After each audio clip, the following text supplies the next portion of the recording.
Maddie Dunham sat at her desk, her stomach twisting as Mr. Hudson's voice sliced through the hum of the classroom.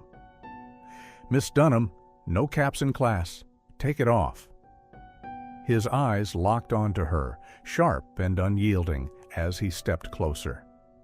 Her fingers tightened around the edge of her baseball cap, the one shielding her patchy scalp from the world.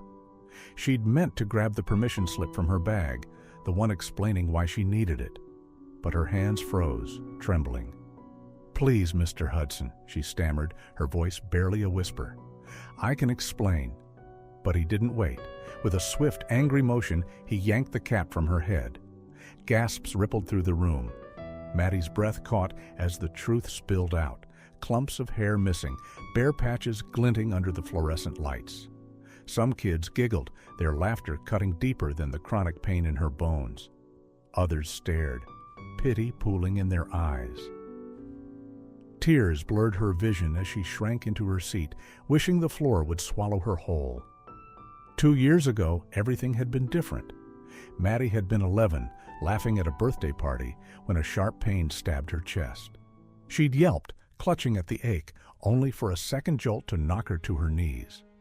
By the third wave, a searing agony that swept from her feet to her shoulders, she'd collapsed, the world fading to black. She woke to bright hospital lights, her mom's tear-streaked face hovering beside her, and a doctor in a white coat murmuring words she didn't understand. Chronic recurrent multifocal osteomyelitis, her mom had explained later, voice cracking. "It's a disease that inflames your bones, sweetheart. It's rare, and it's going to hurt sometimes." Maddie heard the defeat in her mother's tone, saw the way she looked at her, like she was already slipping away. The doctor enrolled her in a treatment program, bi-weekly shots to dull the pain and mend her bones, strict rest orders, and a new reality where her mom worked extra nursing shifts to cover the bills. Maddie barely saw her anymore. Her dad, Eric, was another story. He'd left when she was a baby, showing up only for birthdays with trinkets and fleeting smiles. But after her diagnosis, he started dropping by unannounced, bringing gifts and tales of his travels as a Navy SEAL. Maddie wanted to believe he cared, but resentment simmered beneath her gratitude. Why now? Where was he when she'd been whole? The treatment worked slowly. The pain ebbed, her bones stabilized, but the drugs stole something else. Her hair? It fell out in clumps, leaving her scalp a patchwork of stubble and skin. Her mom, ever resourceful, contacted the Little Princess Trust, a charity that sent real hair wigs for kids like Maddie. She picked a soft brown one, shaved her head, and wore it like armor. For the first time in months, she saw her mom smile without that shadow of worry. School became her refuge. Maddie loved her friends, her classes, even math, despite Mr. Hudson's gruff demeanor. She'd pass the year, wig snug and confidence growing, until the cap loosened. Her mom offered to fix it, urging her to stay home for a day, but Maddie refused.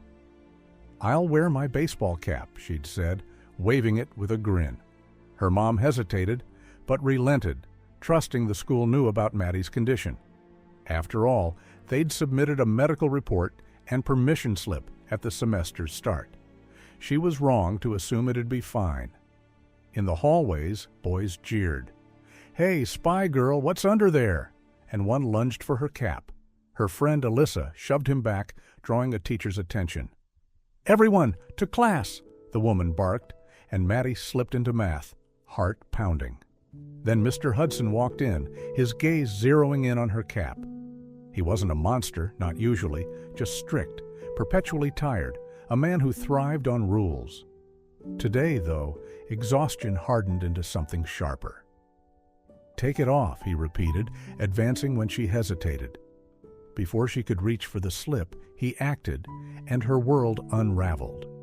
The pain flared again, her bones screaming as stress amplified the ache. Her vision swam, and the last thing she heard was a classmate's stifled laugh before darkness claimed her.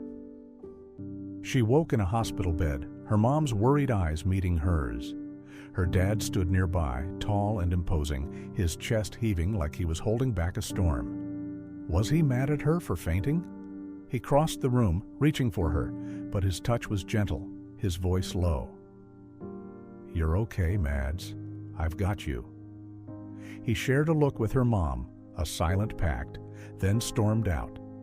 Eric Dunham didn't waste time. Burning with a father's fury, he drove to the school, bypassing the front desk to confront Mr. Hudson in the staff room. "You humiliated my daughter," he roared, fists clenched, veins bulging. The teacher paled, stammering, as students and staff gaped. The principal, Miss Anderson, rushed in, pleading, "Mr. Dunham, my office now." It took every ounce of his love for Maddie to walk away, but he vowed it wasn't over. Word spread fast.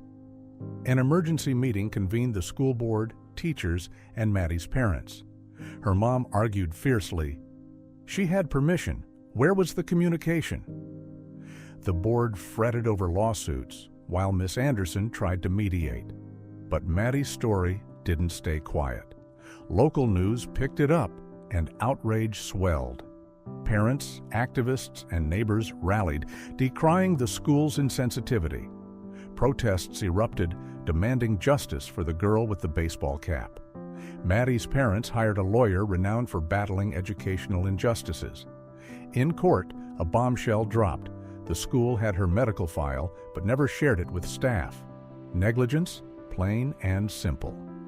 Public sympathy surged as the school's failures came to light. The legal fight ended with a settlement, new policies for students with medical needs, disciplinary action for Mr. Hudson, and a payout for Maddie's family. Her story sparked a nationwide push for better protections in schools. Back home, Maddie traced the patches where her hair was regrowing, the wig resting on her dresser. She'd hated the stares, the giggles, the pity. But something had shifted. She'd survived the worst day of her life and ignited change. Her mom hugged her tight, whispering, "You're so brave, Mads."